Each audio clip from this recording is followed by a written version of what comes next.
Hello, and welcome to the beautiful North Cotswolds area of the UK. My name is Tina Alston, and on this channel, I'm going to talk about everything spiritual. So, the image that you see before you is called the Four Shires Stone, and I feel that that's really representative of how learners can feel when they begin their spiritual unfoldment journey. They have no idea of which direction to take.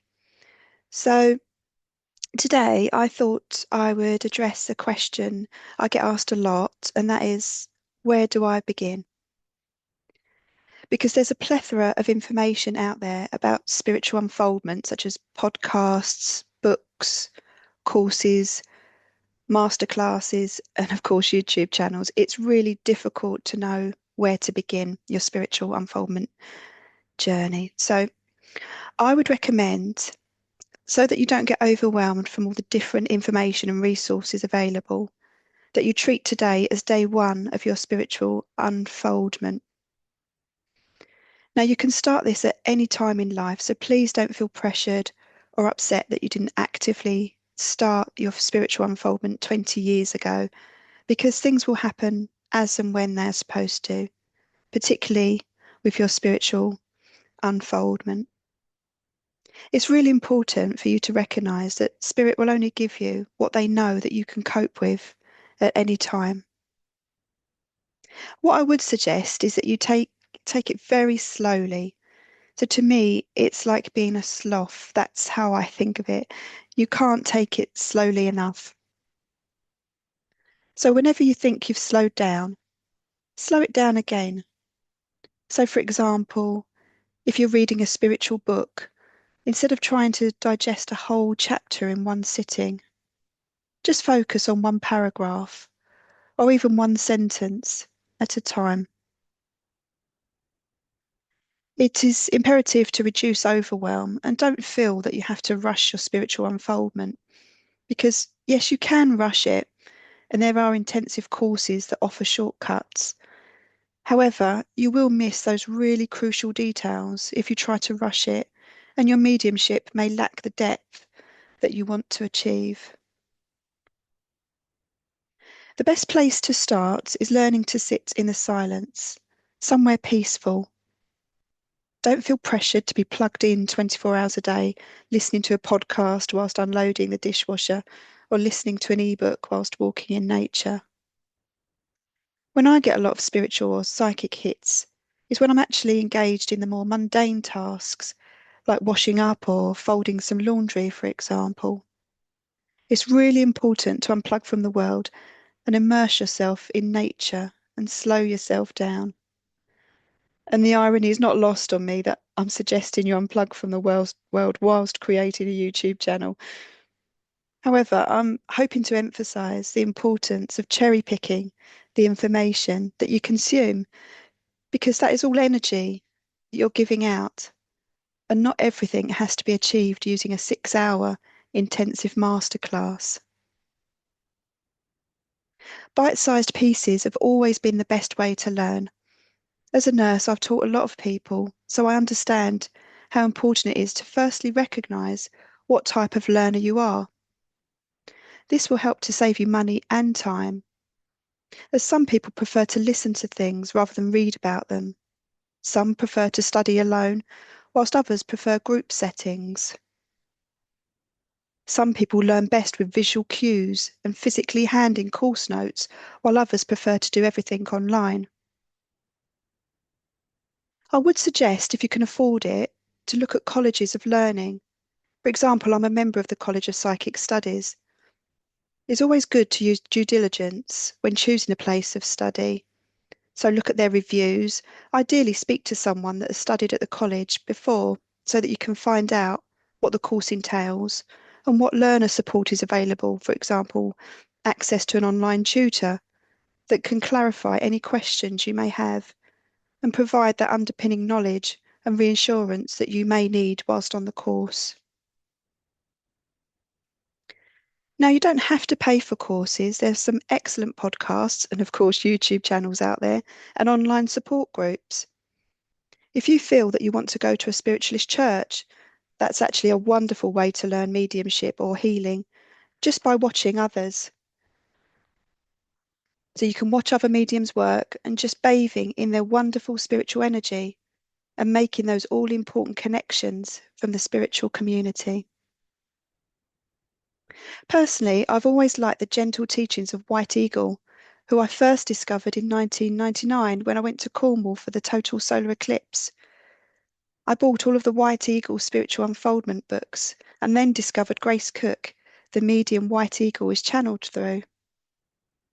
There is a White Eagle Lodge. They offer free online access to spiritual services at the beautiful Temple of Light. I would recommend that you find somewhere like that has that longevity for serving spirit for many, many years, like the College of Psychic Studies, which is over 100 years old, or the Arthur Findlay College, the Psychic News, the SNU, or Harry Edwards Foundation. There are many more listed on my website. I would recommend that you find one of those that you like, rather than tapping into lots of different resources and courses, as this can cause overwhelm and confusion due to the differing approaches to teaching and sometimes conflicting advice. Spiritual unfoldment is an extremely personal experience. As long as you always work in love and light and want to bring through that beautiful energy from spirit, that's absolutely fine to do it in a way that suits you. It's really, really important not to compare your spiritual unfoldment to others and be kind to yourself when you begin this journey. It's beneficial to see how others work, as there may be aspects of their practice that will suit you. But remember, it's a very, very personal path. A very powerful tool is to go back and read things that you have enjoyed before, as this can be a really good indicator of how far you've travelled on your spiritual path. I did reread the White Eagle books that I bought in 1999, and I'm finding that I'm learning so much more from them, having a fresh perspective due to the experiences I've had with spirit, and my unfoldment has evolved so much. Another technique that I would recommend is to keep a diary, because you will get very, very subtle information from the spirit world, which you may not always pick up on. So if you make a note of different feelings and thoughts that you experience throughout the day, this will help with your spiritual unfoldment.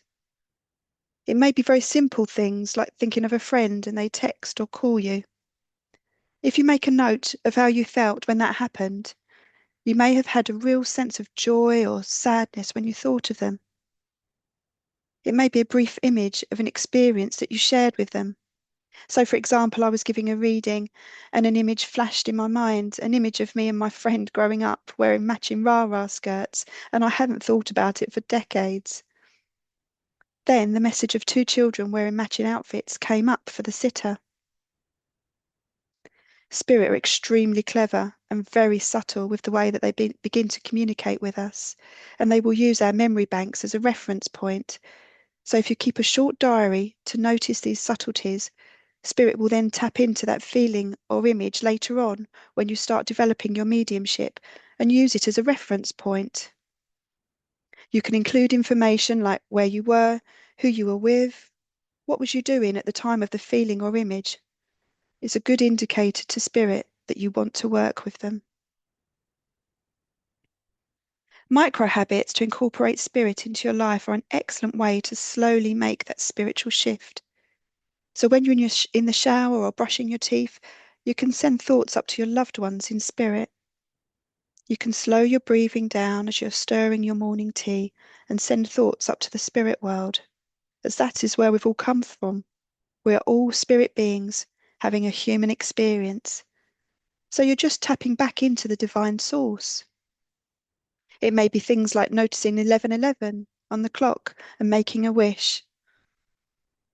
These can be really, really important techniques. So when we look back at the spiritual pioneers, the reason why they were so in tune with spirit was partly to do with their lives being simpler than ours. They were not overwhelmed by too much choice, and they displayed gratitude for everything they had, possibly because of the post-war austerity they had experienced. But gratitude can be a very powerful tool. So thank Spirit for sending you signs and for all that you are thankful for in your life. And the last point is consistency is key. With any spiritual practice, like sitting in the silence, this should be done at the same time every day, sitting in the same place. It really helps to build that relationship with Spirit.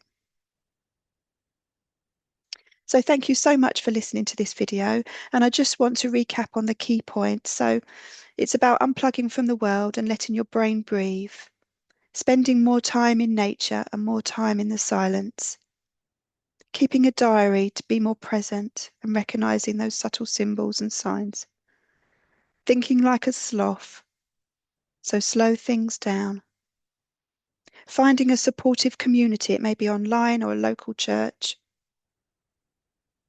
keeping things simple, practice gratitude daily, incorporate spiritual microhabits into your life. And just remember that spiritual unfoldment means being a lifelong learner. So we never stop learning from the spirit world, and it's worth it because they're amazing teachers. So thank you so much for listening to this video. Wherever you are in the world, I'd like to send you love, light, and upliftment. Thank you.